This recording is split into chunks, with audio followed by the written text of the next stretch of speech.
Team Wild Dog, Bloody Spear and the Blackfellas. Chapter 1. We have a new mission, said Base. Listen to Max on this recording. They're at HQ and sitting around drinking and smoking. Max's voice came on over the system. Hello, team. Congratulations on dealing with Fire of the Almighty, Wild Dog. That group will bother us from time to time. Research goes on about them. I have a new mission, though. It will require a team up with Captain Boomerang of Task Force X. You'll meet him in Sydney, then travel to Adelaide and into the heart of South Australia. A new force has risen up in recent years. Bloody Spear and the Blackfellas. They are not even a racist Aboriginal group. They are an Aussie group. They have some white members. They are dedicated to the great southern land, exerting the power of empire, traditional takeover of the world dictatorial group. They dip spears in blood and pledge allegiance to the Dream Fathers. They have managed to mine a lot of uranium from various places in South Australia and are in the process of developing nuclear weapons. Australia has the largest supply of uranium on the planet. If they do too much of the stuff, Holocaust. Your mission? Find the group, take out the leader, Blood Spear, and dismantle operations. Several key leaders of the group, well, you know our work. We don't play diplomacy. Not the name of the game, said Blood Moon. Base has your portfolios, study of them, and payment on completion of mission. Good luck. The recording went silent. Here are the mission portfolios, said Base.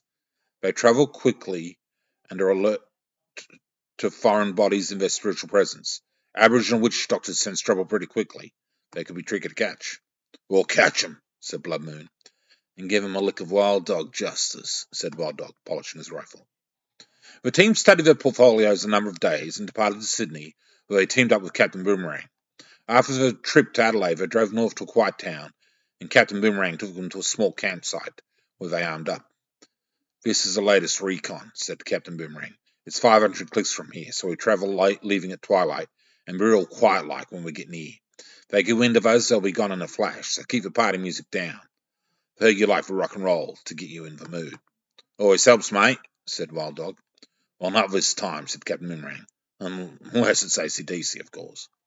Of course, said Wild Dog. Who else? Chapter 2. The van was parked 2 kilometres away, and they had been done up in their night gear and approached silently in the night.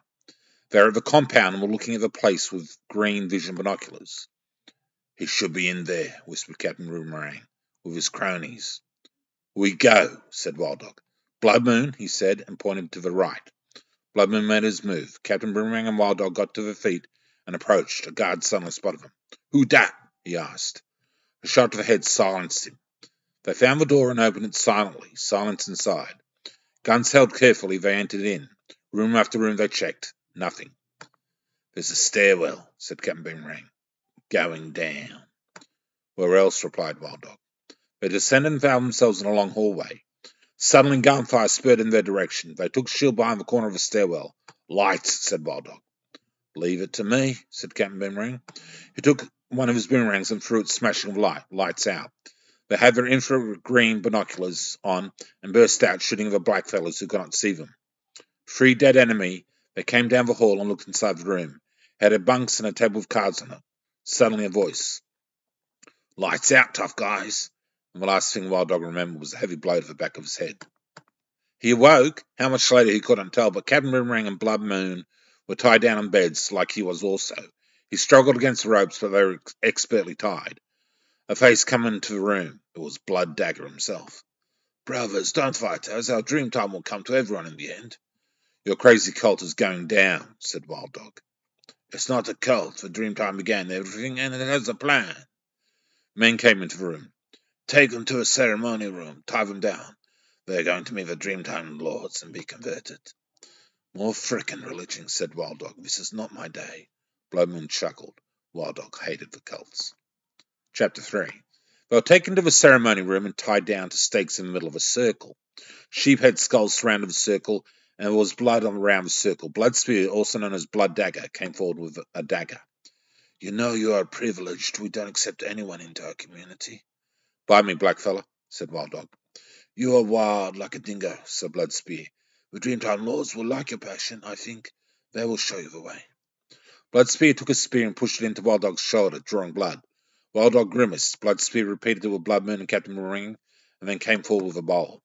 "The drug will take you to the dream time," he said, and pouring the liquid into their bleeding shoulders, Wild Dog felt a hose come over him, and he drifted away from reality.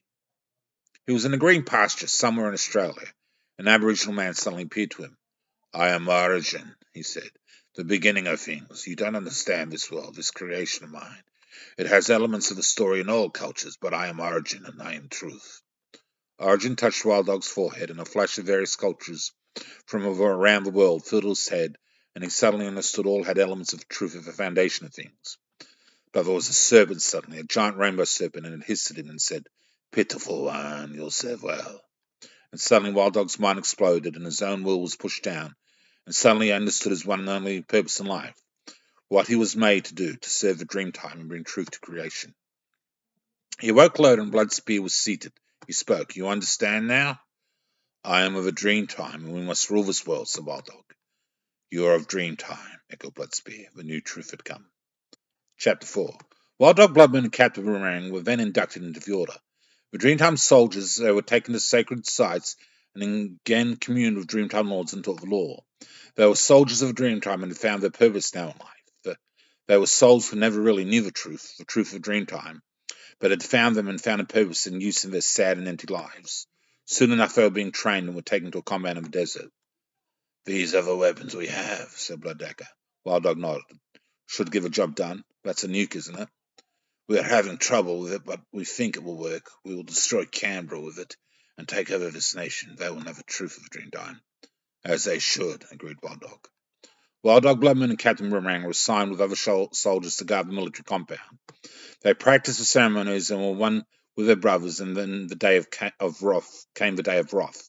The Dreamtime lords had spoken with Blood Dagger, and the time had come for them to make war with the infidels and claim the nation.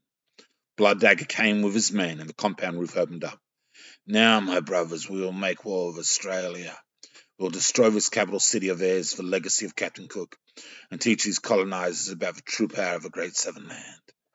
Wild Dog, standing nearby, signaled to Blood Moon and Captain Boomerang, and the melee began. They started shooting and taking out the blackfellas. Blood Dagger shrieked and ran to the control deck and pushed some buttons. The nuclear weapons started firing up as the shooting ran wild. Wild Dog and the team killed off the blackfellas, leaving Blood Dagger standing alone facing him. Blood Dagger approached with his Blood Dagger. "You have betrayed the Brotherhood," he said. "I feared there was still resistance in you."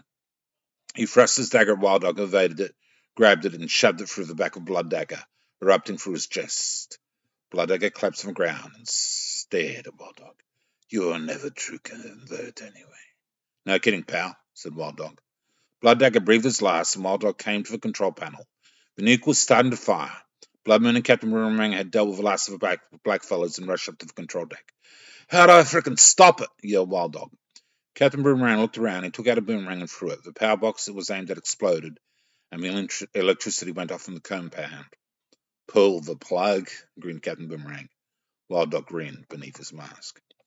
They contacted Australian security, who came in and mopped up the mess. Soon enough, they had parted ways with Captain Boomerang and were back home. "Success," said Base. "Nax is giving you a healthy bonus." "I'll toast the Dreamtime lords," said Wild Dog. "Just making sure it's not a Bloody Mary," said Blood Moon. "I'll keep that in mind," finished Wild Dog. The end.